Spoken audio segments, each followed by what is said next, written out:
السلام عليكم، عاملين ايه؟ اخباركم ايه؟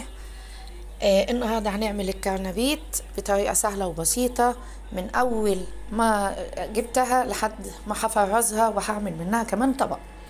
انا جبت الكرنبيته زي ما انتوا شايفين كده، وهبتدي انضفها من الاخضر اللي فيها ده، وهقطعها وعدات. هفكها من بعضيها. البنات اللي مش بتعرف تقطع الكرنبيت، اهي كده قدام منك الطريقه كامله براحه خالص، وبتحاولي تسلكي ورده ورده منها كده. قطعتهم كلهم وطلعتهم من بعض، وممكن تقسمي الوردة على 2.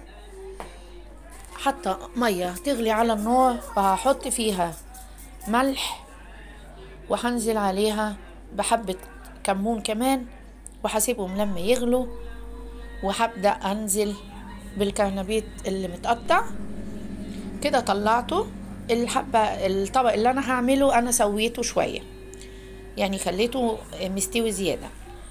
ضربته في الكبة، معانا بيضتين، معانا ملح وفلفل. هنا لما ضربته في الكبة يعني هرسته ناعم. عندي بقدونس وكزبرة معلقتين كبار، عندي 4 معالق دقيق. هحط الملح والفلفل على البيض، وهبدأ اجيب طبق اعمل فيه الخلطة بتاعتي، يكون كبير شوية. هنزل بالبيضتين وهضربهم كويس.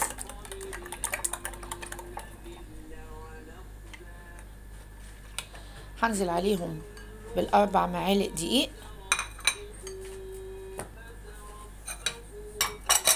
لما الاقي العجينة بتاعتي تخينة شوية، هتصرف وهعمل ايه يا حلوين؟ هنحط حبة لبن. ما عندناش لبن يبقى حبة مية، بحيث اني انا اخففها حاجات بسيطة زي ما انتوا شايفين.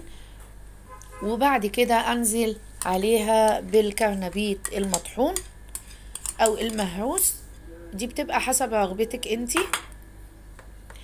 وهقلب، وبعد كده هنزل عليه بالبقدونس والكزبرة الخضراء، وهقلب وهشوفه لو محتاج ملح او فلفل هزود طبعا.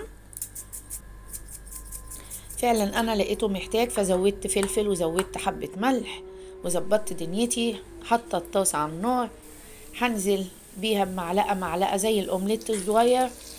هعمله اقراص صغيرة زي ما انتوا شايفين، بيبقى خفيف وطعم على الاطفال وبجد يعني بيبقى احلى من الوردات. وكده انتي ما هضعتيش اي حاجة، الكرنبيت بالعروق بتاعته كلها استفدتي بيها. باقي كمية الكرنبيت المسلوق انا سلقاه نص سلقة، هبتدي احطه في الاكياس بتاعته، وهشيله في الفريزر لحد ما انا احتاجه في اي وقت. وكل سنة وانتم طيبين، ورمضان كريم عليكم وعلى الأمة الإسلامية. ما تنسونيش في الدعاء. السلام عليكم.